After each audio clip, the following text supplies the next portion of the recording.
sisi menjadi hal yang harus diapresiasi bahwa Betul.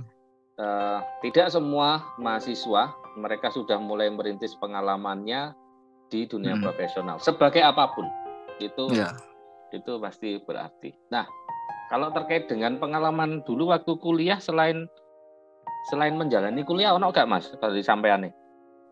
Menjalani kuliah secara akademik Pak ya? Nyambi kegiatan apa? Ada ya, itu tadi kalau sudah jalan freelance belum itu kalau pas mahasiswa? Mahasiswa udah Pak, udah jalan. Apa itu? Tetap di bagian dokumentasi sih Pak sebenarnya itu.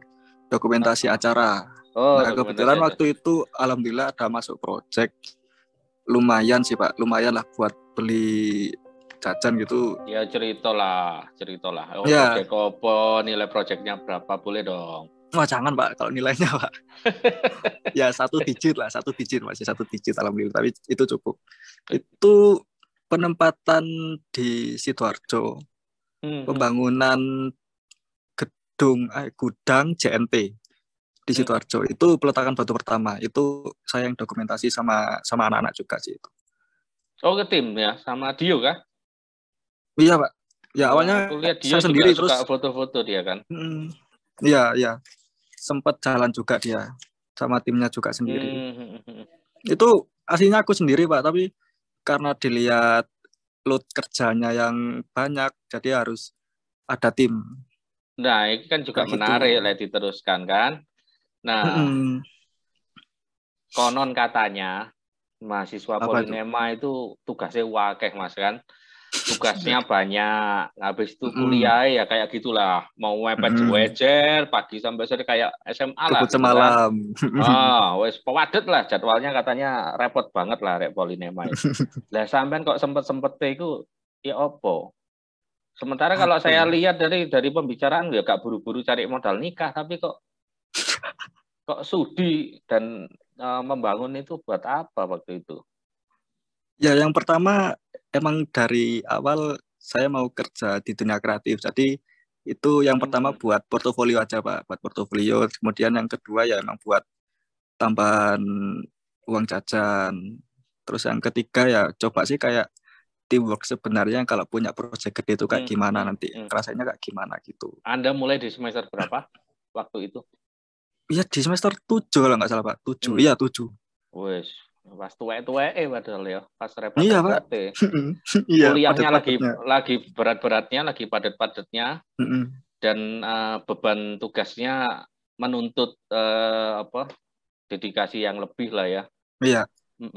Oke, benang merah yang poin yang kita perlu cermati adalah sebuah pencapaian itu perlu proses, ya pasti. Kan?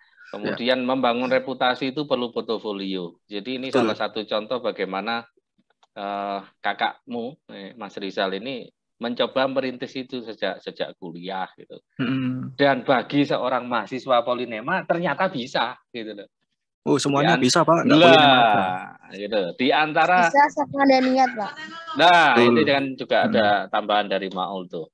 Selama ada kemauan, tapi yang jelas memang semuanya bermula dari si mahasiswa tersebut mesti punya visi ke sana gitu loh.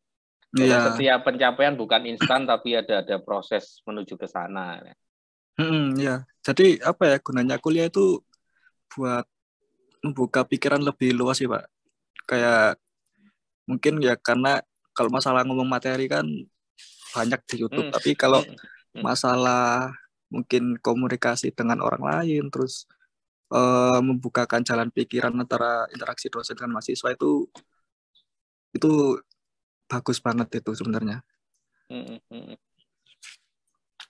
Terus pada saat itu nih mungkin sementara masih mewakili tanya jawabnya.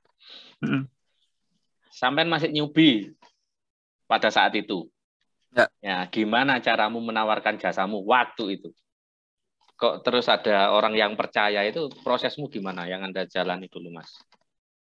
Dulu ya memperbaiki portofolio Pak, kayak karena saya di dunia multimedia jadi kayak mungkin bikin video sendiri yang nggak bernilai, terus mungkin dan foto-foto. Dan itu regular upload gitu Anda publish ya? Jadi orang ya, tahu dari harus. situ ya. Iya Pak. Ya, Oke. jadi itu kan apa ya, proses personal branding. Nah, itu masuk Ya, marketing lagi itu. mantep. Itu harus Jos. dibangun. Kalau perusahaan kan citra produk Pak ya, citra perusahaan, brand awareness itu. Kalau diri kita sendiri personal branding, itu Ini gimana proses? Jal, adik-adikmu ini yang belum tahu adalah ini kan Dani kontak ya. Rizal ini dulu waktu mahasiswa, saya tahu dia itu potensial. Tapi ini tanya nih, aku masih ingat. Dia adalah salah satu mahasiswa, meskipun nggak cuma dia seorang sebenarnya. Salah satu mahasiswa yang sebenarnya sengaja sering saya debat, sengaja sering saya mentahkan. Ini orangnya nih. Iya, dulu kenapa Pak? Pak. Lah, ya kira-kira dari situ manfaat yang dirasakan apa? Kan gitu, tak balik gitu aja. Yang jelas kalau saya rasa semua pengajar yang memang intun di profesi itu ya sebagai fasilitator tentunya kan kita lakukan banyak cara, banyak pendekatan kan. Yang jelas ibaratnya kalau dulu kalau sampai masih ingat ya, saya seringkali kalau di kelas kan memainkan ada ini ya, ada orang-orang kunci yang bisa aku mainkan mungkin sama si A, si B, si C ini tak pakai bahan guyonan. Ya. Ada yang si D, E, F ini bagian yang tak gojoloki yang tuh. Kemudian ada lagi yang ini orangnya kritis sengaja tak pancing biar dia kritis. Anda termasuk salah satunya. Ya, termasuk salah satunya. Tapi pada saat kemudian melontarkan selalu saya hajar tak mentahkan dan itu enggak 1-2 kali. Eleng nggak? Bener nggak? Bener Pak. Itu jadi supaya kamu nggak jadi dendam ya, supaya kamu nggak jadi dendam loh itu tak lakoni tenanan. Nah itu tugas saya.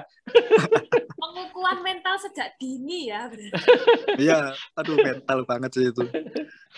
Makanya diajar Pak Mus itu jangan sampai dimasukkan ke hati, tapi apa ya manfaatnya sih. Lah wes kadung masuk ke hati ya apa Mas terus Mas? Ya apa Pak ya, mungkin wajar Pak ya masuk ke hati ya, tapi gimana cara ngefilternya, terus manfaatnya apa? Oh mungkin karena Pak Mus gini itu jadi perubahan diri sendiri gitu. Dan pada saat sudah melalui proses itu saya yakin Anda juga sudah mulai bisa menangkap polanya bahwa ada tarik ulurnya, ada di mana konflik saya lontarkan untuk Anda renungkan, Anda selesaikan gitu kan. Memang itu dinamika yang dimainkan gitu. Yang berbedanya adalah Anda mengalami satu momen kuliah dulu itu kita ketemu di kelas, kita ketemu di gedung, kita ketemu di luar gedung ya kan, kita masih saut menyaut di sosial media itu kan ngalami gitu. Sehingga bisa cukup tahu, termasuk mungkin Anda juga pernah saya yakin kalau lihat pergerakanmu, saya menduga dan agak GR ya. Anda termasuk juga mahasiswa yang juga memperhatikan ini pergerakan saya di online. Ya, saya pun kita sama-sama mengamati progres dan pergerakan masing-masing ya. Ya, artinya Anda tahu bahwa kita ada misi yang kita lakukan, ada peran yang kita mainkan, semua itu tergantung purposingnya apa kan gitu. Betul ya. Tapi ada spesialnya loh dari Pak Mus ini, dari diantara dosen lain. Kayak cara mengajarnya itu beda ya Pak ya. Lebih jujur kalau dari saya itu lebih ngelontok. Soalnya iki ngendose bayar apa enggak iki yo?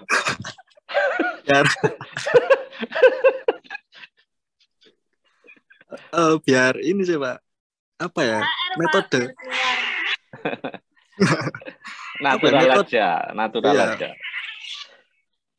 Metodenya Pak Mus itu lebih, kalau menurut saya di luar materi yang sudah diajarkan, mungkin dari buku, dari atau apa itu lebih real dari kehidupan Pak.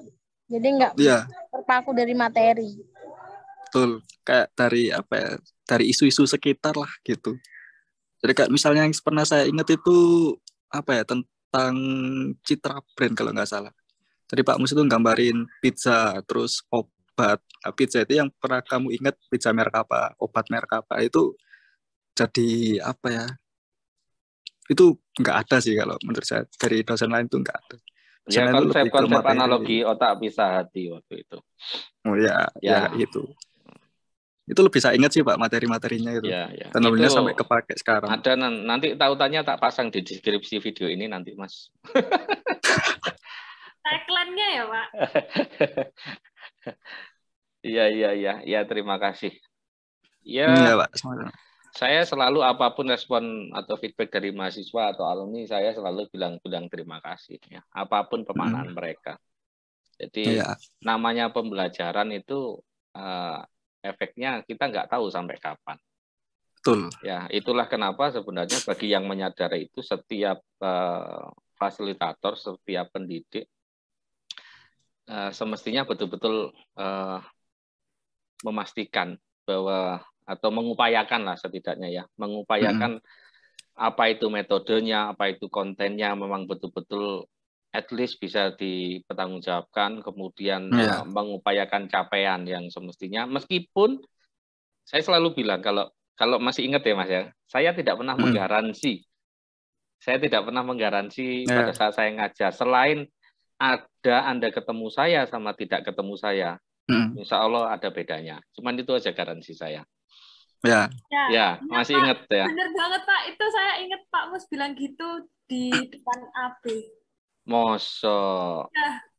Dan di setiap perkenalan pertemuan di mata kuliah apapun, kelas manapun, itu adalah SOP yang saya sampaikan.